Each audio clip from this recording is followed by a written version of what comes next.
दोस्तों आज के सीडीपी के क्लास में मैं आप लोग को सीटेट पेपर 1 का पीवाईक्यू का क्वेश्चन कराने वाला हूं, जो दोस्तों आप लोग को शॉर्ट टू मॉडल टाइप का क्वेश्चन यहां पर देखने मिलेगा। और ऐसे ही टाइप का दोस्तों पेपर में भी आप लोग का क्वेश्चन आते रहता है। तो नंबर 1 का सवाल है दोस्तों आप लोग के पास कि मंद बुद्धि बालक की बुद्धि लब्धि होती है। तो मंद बुद्धि या तो दोस्तों जड़ बुद्धि भी इसको कह सकते हैं। तो जड़ बुद्धि या तो मंद बुद्धि की जो आईक्यू लेवल होती है यानी बुद्धि लब्धि होती है वो कितना होती है, ये हमको सवाल में पूछा गया है। ऑप्शन 1 में है 130 से अधिक, ऑप्शन 2 में है 130 से कम, ऑप्शन 3 में है 80 से अधिक और ऑप्शन 4 में है आप लोग का 70 से कम। इस क्वेश्चन का आपका राइट आंसर हो जाएगा दोस्तों, वो आपका हो जाएगा 70 से कम।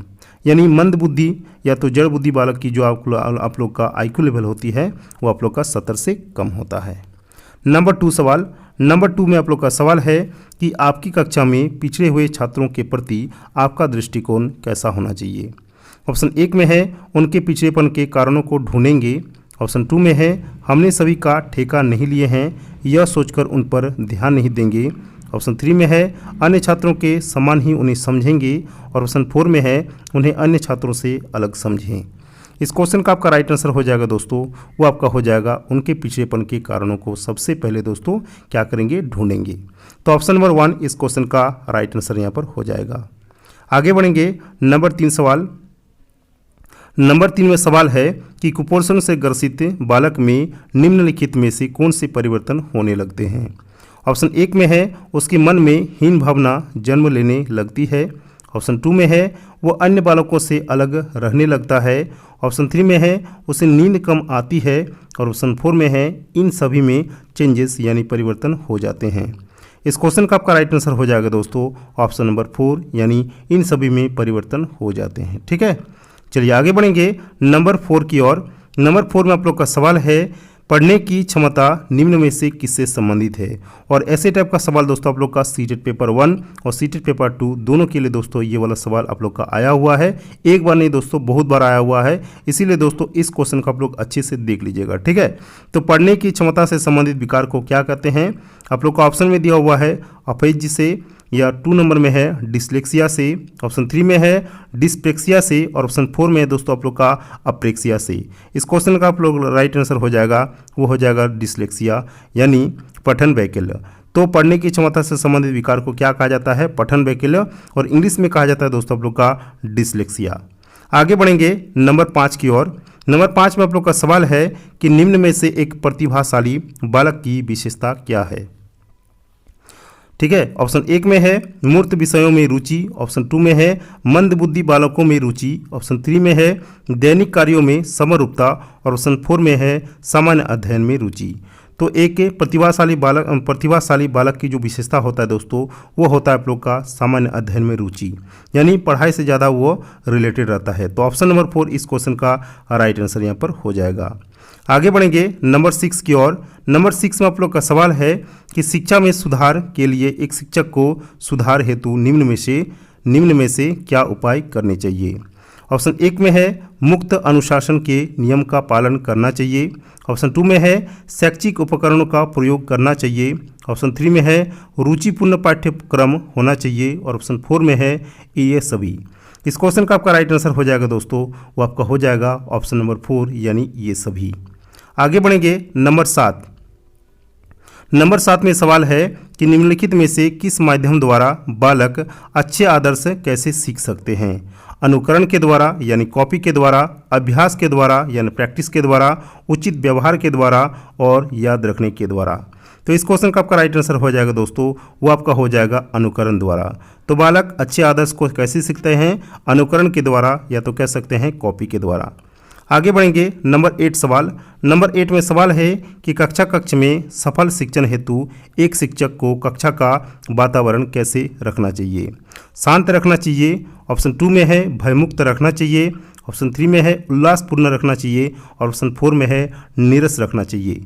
इस क्वेश्चन का आपका राइट आंसर हो जाएगा दोस्तों, वो आप लोग का हो जाएगा ऑप्शन नंबर 2 यानी कक्षा का वातावरण कैसे रखना चाहिए, भयमुक्त रखना चाहिए। नंबर 9 सवाल। नंबर 9 में आप लोग का सवाल है कि संवेग व्यक्ति की उत्तेजित या तीव्र अवस्था है, निम्न में से यह किसका कथन है। वुडवर्थ का, ऑप्शन 2 में है डेनियल का, ऑप्शन 3 में है मिड का और ऑप्शन 4 में है हेज का। तो ये कथन दोस्तों आप लोग का है ऑप्शन नंबर 1 यानी वुडवर्थ नामक साइकोलॉजिस्ट का। ठीक है, ऑप्शन नंबर 1 इस क्वेश्चन का राइट आंसर यहाँ पर हो जाएगा। आगे बढ़ेंगे नंबर 10। नंबर 10 में सवाल है नंबर 11। ठीक है, नंबर 11 में सवाल है कि बच्चों के विकास की किस अवस्था को सबसे कठिन माना जाता है। बाल्यावस्था को माना जाता है, ऑप्शन 2 में है शैशवावस्था को माना जाता है, ऑप्शन 3 में है किशोरावस्था को माना जाता है और ऑप्शन 4 में दोस्तों इनमें से सभी। तो सबसे दोस्तों कठिन का जो काल होता है वो आप लोग का होता है किशोरावस्था, जो कि दोस्तों आप लोग का 11 से लेकर 18 वर्ष तक की उम्र में होता है। आगे बढ़ेंगे नंबर 12। नंबर 12 में सवाल है कि स्टर्न के अनुसार खेल क्या है। खेल एक जन्मजात प्रवृत्ति है, ऑप्शन 2 में है खेल कार्य में एक प्रकार का मनोरंजन है, ऑप्शन 3 में है खेल वो है जो हमें करते हैं और ऑप्शन 4 में है खेल एक ऐच्छिक और आत्मनियंत्रित क्रिया है। तो सबसे इसका राइट आंसर हो जाएगा दोस्तों, वो आपका हो जाएगा ऑप्शन नंबर 4 यानी खेल एक ऐच्छिक और आत्मनियंत्रित क्रिया है। और ये दोस्तों कौन कहा था, ये दोस्तों आप लोग का स्टर्न नामक मनोविज्ञान ने कहा था। आगे बढ़ेंगे नंबर 13 की ओर। नंबर 13 में सवाल है कि चिंतन शक्ति का प्रयोग करने का अवसर इनमें से किसे मिलता है। ऑप्शन 1 में है तर्क को, ऑप्शन 2 में है वाद विवाद को, ऑप्शन 3 में है समस्या समाधान को और ऑप्शन 4 में है उपयुक्त में से सभी। इस क्वेश्चन का आपका राइट आंसर हो जाएगा दोस्तों ऑप्शन नंबर 4 यानी उपयुक्त में से सभी। आगे बढ़ेंगे नंबर 14। नंबर 14 आप लोग का वेरी वेरी इंपॉर्टेंट क्वेश्चन है। बालक को दाएं बाएं का ज्ञान किस अवस्था में हो जाता है। ऑप्शन 1 में है 6 वर्ष की आयु में, ऑप्शन 2 में है 3 वर्ष की आयु में, ऑप्शन 3 में है 4 वर्ष की आयु में और ऑप्शन 4 में है दोस्तों 8 वर्ष की आयु में। तो दोस्तों बालक को दाएं बाएं का ज्ञान प्राप्त हो जाता है आप लोग का 6 वर्ष की आयु में प्राप्त हो जाता है। तो ऑप्शन नंबर 1 इस क्वेश्चन का राइट आंसर यहाँ पर हो जाएगा। नंबर 15 में सवाल है कि एक समूह की बनावट का अध्ययन करने में प्रयुक्त होती है। प्रश्नावली विधि का, ऑप्शन 2 में है साक्षात्कार विधि का, ऑप्शन 3 में है व्यक्ति इतिहास विधि का और ऑप्शन 4 में है समाज मिति विधि का। तो इस क्वेश्चन का आपका राइट आंसर हो जाएगा दोस्तों, वो आप लोग का हो जाएगा समाज मिति विधि। आगे बढ़ेंगे नंबर 16। नंबर 16 में सवाल है कि मनोविज्ञान इनमें से विशेषता क्या है। आत्मा का ज्ञान है, ऑप्शन 2 में है मन का विज्ञान है, ऑप्शन 3 में है चेतना का विज्ञान है और ऑप्शन 4 में है उपयुक्त में से सभी। इस क्वेश्चन का आपका राइट आंसर हो जाएगा उपयुक्त में से सभी, यानी मनोविज्ञान, आत्मा का ज्ञान, मन का विज्ञान और चेतना का विज्ञान, ये तीनों इसके अंदर आता है। आगे बढ़ेंगे नंबर 17 की ओर। नंबर 17 में सवाल है कि बच्चों को कम खर्च में वर्णमाला सिखाने का सबसे अच्छा तरीका क्या हो सकता है।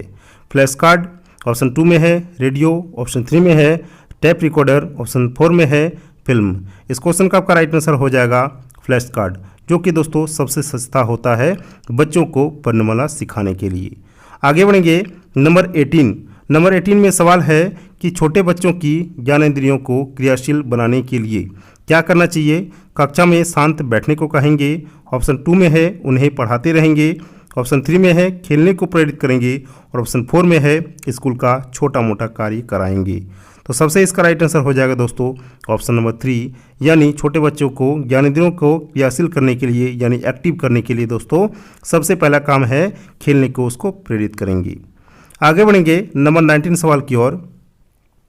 नंबर 19 में सवाल है कि शिक्षा के सप्तसूत्रीय उद्देश्यों में निम्न में से कौन सा उद्देश्य समाहित है। ऑप्शन 1 में है मानवीय संबंध, ऑप्शन 2 में है आत्मसम्मान, ऑप्शन 3 में है चारित्रिक विशेषताएं और ऑप्शन 4 में है आर्थिक संपन्नता। इस क्वेश्चन का आपका राइट आंसर हो जाएगा, वो आपका हो जाएगा मानवीय संबंध।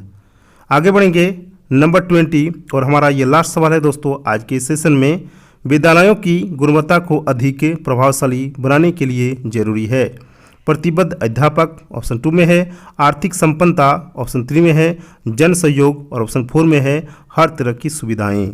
इस क्वेश्चन का आपका राइट आंसर हो जाएगा दोस्तों, वो आप लोग का हो जाएगा ऑप्शन नंबर 1। तो ऑप्शन नंबर 1 इस क्वेश्चन का राइट आंसर यहाँ पर हो जाएगा। तो दोस्तों आज का ये जो सेशन था ये आप लोग का शॉर्ट टू मॉडरेट लेवल का आप लोग का क्वेश्चन यहाँ पर आप लोग को देखने मिला। तो अगर आप लोग को वीडियो अच्छा लगा तो वीडियो को एक लाइक कीजिए, चैनल पर अगर पहली बार आए हैं तो चैनल को एक सब्सक्राइब कीजिए। मिलते हैं नेक्स्ट वीडियो में किसी और टॉपिक के साथ, तब तक के लिए जय हिंद, वंदे मातरम।